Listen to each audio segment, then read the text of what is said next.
आज श्री वाल्मीकि रामायण का किष्किंधा कांड का 58वां सर्ग सुनाती हूँ, जिसमें संपाति का अपने पंख जलने की कथा सुनाना, सीता और रावण का पता बताना तथा वानरों की सहायता से समुद्र तट पर जाकर भाइयों को जलांजलि देना है। जीवन की आशा त्याग कर बैठे हुए वानरों के मुख से यह करुणाजनक बात सुनकर संपाति के नेत्रों में आंसू आ गए। उन्होंने उच्च स्वर से उत्तर दिया, वानरों, तुम जिसे महाबली रावण के द्वारा युद्ध में मारा गया बता रहे हो, वह जटायु मेरा भाई था। मैं बूढ़ा हुआ, मेरे पंख जल गए, इसीलिए अब मुझ में अपने भाई से के बैर का बदला लेने की शक्ति नहीं रह गई है। यही कारण है कि यह अप्रिय बात सुनकर भी मैं चुपचाप सह लेता हूँ। पहले की बात है, जब इंद्र के द्वारा वृत्रासुर का वध हो गया, तब इंद्र को प्रबल जानकर हम दोनों भाई उन्हें जीतने की इच्छा से पहले आकाश मार्ग के द्वारा बड़े वेग से स्वर्ग लोक में चले गए। इंद्र को जीतकर लौटते समय हम दोनों ही स्वर्ग को प्रकाशित करने वाले अंशुमाली सूर्य के पास आए। हम में से जटायु सूर्य के मध्याह्न काल में उनके तेज से शिथिल होने लगा। भाई को सूर्य की किरणों से पीड़ित और अत्यंत व्याकुल देख मैंने स्नेहवश बस अपनी दोनों पंखों से उसे ढक दिया। वानर शिरोमणियों, उस समय मेरे दोनों पंख जल गए और मैं इस विंध्य पर्वत पर गिर पड़ा। यहाँ रहकर मैं कभी अपने भाई का समाचार ना पा सका। जटायु के भाई संपाति उस समय ऐसा कहने पर परम बुद्धिमान युवराज अंगद ने उनसे इस प्रकार कहा, गिरिधराज, यदि आप जटायु के भाई हैं, यदि आपने मेरी कही हुई बातें सुनी हैं और यदि आप उस राक्षस का निवास स्थान जानते हैं तो हमें बतलाइए।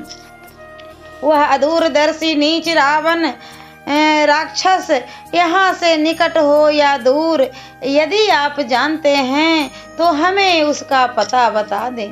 तब जटायु के बड़े भाई महातेजस्वी संपाति ने वानरों का हर्ष बढ़ाते हुए अपने अनुरूप बात कही। वानरों, मेरे पंख जल गए, अब मैं बेपर का गिद्ध हूँ, मेरी शक्ति जाती रही, अतः मैं शरीर से तुम्हारी कोई सहायता नहीं कर सकता। तथापि वचन मात्र से भगवान श्री राम की उत्तम सहायता अवश्य करूँगा। मैं वरुण के लोकों को जानता हूँ। वामनावतार के समय भगवान विष्णु ने जहाँ जहाँ अपने 3 पग रखे थे, उन स्थानों का भी मुझे ज्ञान है। अमृत मंथन तथा देवासुर संग्राम भी मेरी देखी और जानी हुई घटनाएं हैं। यद्यपि वृद्धावस्था ने मेरा तेज हर लिया है और मेरी प्राण शक्ति शिथिल हो गई है, तथापि श्री रामचंद्र जी का यह कार्य मुझे सबसे पहले करना है। एक दिन मैंने भी देखा, दुरात्मा रावण सब प्रकार के गहनों से सजी हुई एक रूपवती युवती को हर कर लिए जा रहा था। वह माननी देवी हा राम हा लक्ष्मण की रट लगाती हुई अपने गहने फेंकती और अपने शरीर के अवयवों को कंपित करती हुई छटपटा रही थी। उसका सुंदर रेशमी पीतांबर उदयाचल के शिखर पर फैली हुई सूर्य की प्रभा के समान सुशोभित होता था। वह उस काले राक्षस के समीप बादलों में चमचमाती हुई बिजली के समान प्रकाशित हो रही थी। श्री राम का नाम लेने से मैं समझता हूँ कि वह सीता ही थी। अब मैं उस राक्षस के घर का पता बताता हूँ, सुनो। रावण नामक राक्षस महर्षि विसर्वा का पुत्र और साक्षात कुबेर का भाई है। वह लंका नाम वाली नगरी में निवास करता है। यहाँ से पूरे 400 कोस के अनंत उत्तर पर समुद्र में एक द्वीप है जहाँ विश्वकर्मा ने अत्यंत रमणीय लंकापुरी का निर्माण किया है। उसके विचित्र दरवाजे और बड़े बड़े महल स्वर्ण के बने हुए हैं। उनके भीतर सोने का चबूतरा और वेदियां हैं। उस नगरी की चार दीवारी बहुत बड़ी है और सूरज की भांति चमकती रहती है। उसी के भीतर पीले रंग की रेशमी साड़ी पहने विदेह कुमारी सीता बड़े दुख से निवास करती है। रावण के अंतःपुर में नजरबंद है। बहुत सी राक्षसियां उनके पहरे पर तैनात है। वहां पहुंचने पर तुम लोग राजा जनक की कन्या मैथिली सीता को देख सकोगे। लंका चारों ओर से समुद्र के द्वारा सुरक्षित है।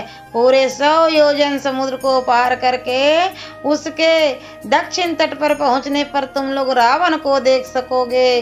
अतः बांदरों, समुद्र को पार करने में ही तुरंत शीघ्रता पूर्वक अपने पराक्रम का परिचय दो। निश्चय ही मैं ज्ञान दृष्टि से देखता हूँ तुम लोग सीता का दर्शन करके लौटोगे। आकाश का पहला मार्ग गौरैयों तथा अन्न खाने वाले कबूतर आदि पक्षियों का है।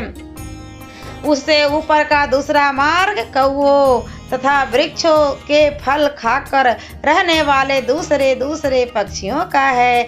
इससे भी ऊंचा जो आकाश का तीसरा मार्ग है, उससे चील, क्रोच और कुकुर आदि पक्षी जाते हैं। बाज चौथे और गीध पांचवें मार्ग से उड़ते हैं। रूप, बल और पराक्रम से संपन्न तथा यौवन से सुशोभित होने वाले हंसों का छठा मार्ग है। उनसे भी ऊंची उड़ान गरुड़ की है। वानर शिरोमणियों, हम सबका जन्म गरुड़ से ही हुआ है, परंतु पूर्व जन्म में हमसे कोई निंदित कर्म बन गया था, जिससे इस समय हमें मांसाहारी होना पड़ा है। तुम लोगों की सहायता करके मुझे रावण से अपने भाई का बैर का बदला लेना है। मैं यहीं से रावण और जानकी को देखता हूँ।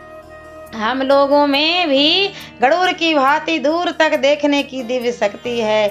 इसलिए वानरों, हम भोजन जनित बल से तथा स्वाभाविक शक्ति से भी सदा 100 योजन और उससे आगे तक भी देख सकते हैं।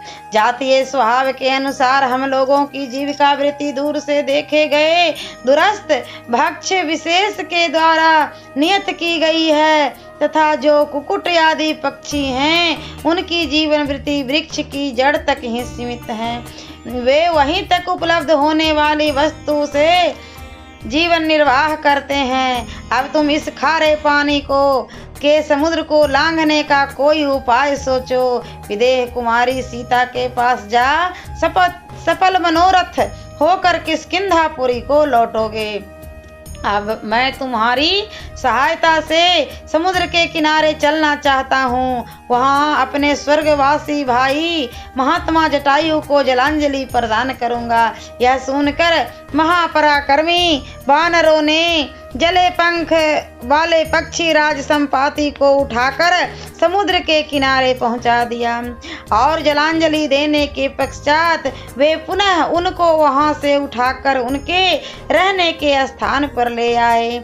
उनके मुख से सीता का समाचार जानकर उन सभी वानरों को बड़ी प्रसन्नता हुई। सियावरे रामचंद्र की जय। और मैं अगले वीडियो में किष्किंधा कांड का 59वां सर्ग सुनाऊंगी।